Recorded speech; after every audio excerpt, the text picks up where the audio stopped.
This is your family's first and most important line of defense against Mother Nature. When she strikes, make sure you call the people that I trust, my family and friends at Exterior Home Solutions.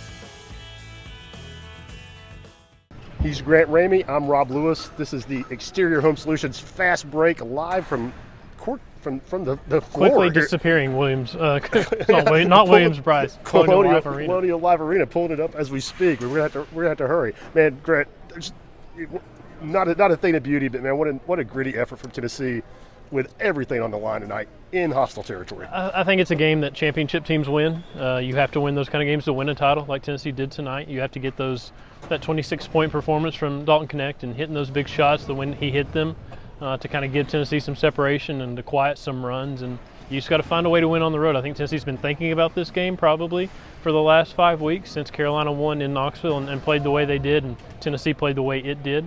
So to come here, you didn't want it to go to Saturday, and you didn't want to be thinking about the tie scenarios and what has to happen. You wanted to come here and take care of business and get it over with. And now you can go home against Kentucky, try to win a basketball game and cut down nets on Saturday. And man, I don't want to get big picture too much, but man, they earned it, Grant. You talk about the close of the season, beat Auburn, and then back-to-back on the road against Alabama, against South Carolina, and not to put too fine a point on it, but are there two more different teams?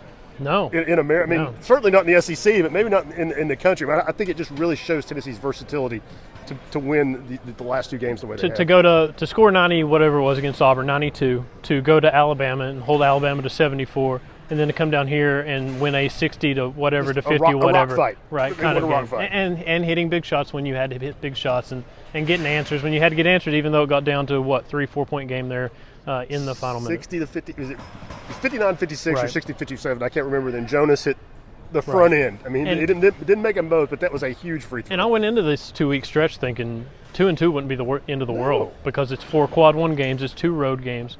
And Tennessee, Lenardi wrote it earlier today, if Tennessee won tonight, they would be a number 1 seed in his eyes. That's 3 straight quad one. I thought Tennessee would go 3-1 and still win because I thought Alabama would lose at Florida. Right.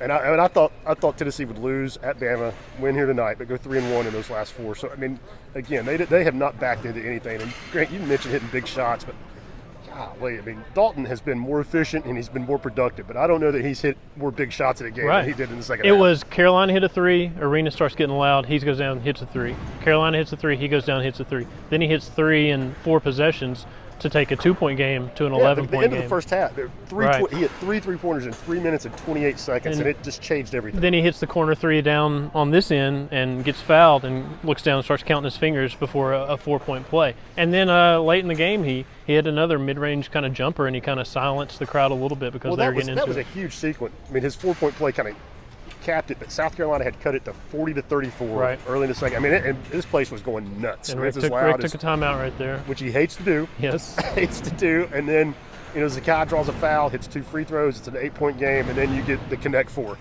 and it's all of a sudden, Tennessee's back up by 12. And it wasn't over, but man, they had taken South Carolina's best shot at that point. Right, and they had answered it, and for whatever reason, this team keeps answering. Auburn went on a huge run, they answered. Alabama went on a huge run, they answered. On the road, Tennessee never trailed in this game. They did a good job starting fast, but they just always kind of seemed, lately at least, to find answers when other teams goes on a run. It doesn't matter if it's 23-6, 17-1, or even right there, I think it's just a 6-0 run.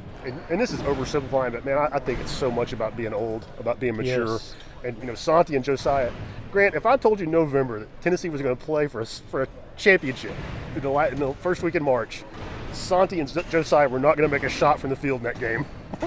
I mean, it speaks to the depth of this team, that they're the 4th or 5th option or whatever they are after so much of the offense ran through Santi and Joe was relied on for so much last season. That's just, I mean, you add Dalton Knecht, the SEC Player of the Year, could be a National Player of the Year, could be finished 2nd or whatever in that. That changes things. It makes you that much better offensively, and the defense hasn't fallen off. No, not at all. But I think that maturity is big. And those guys didn't score, but Josiah had 6 rebounds.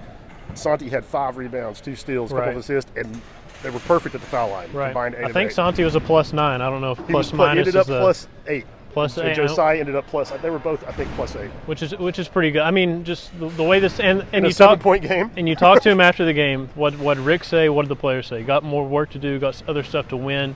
I think that's seniority and maturity. That this is an outright title, and you haven't done it since '08. but it's not that huge in the grand scheme of things because you got a lot of bigger goals in front of you. And again, another reflection of a mature mindset. And I thought that showed up in how they looked at this 4-game stretch. It wasn't, oh my God, what a tough close. Right. It was like, we've got Auburn.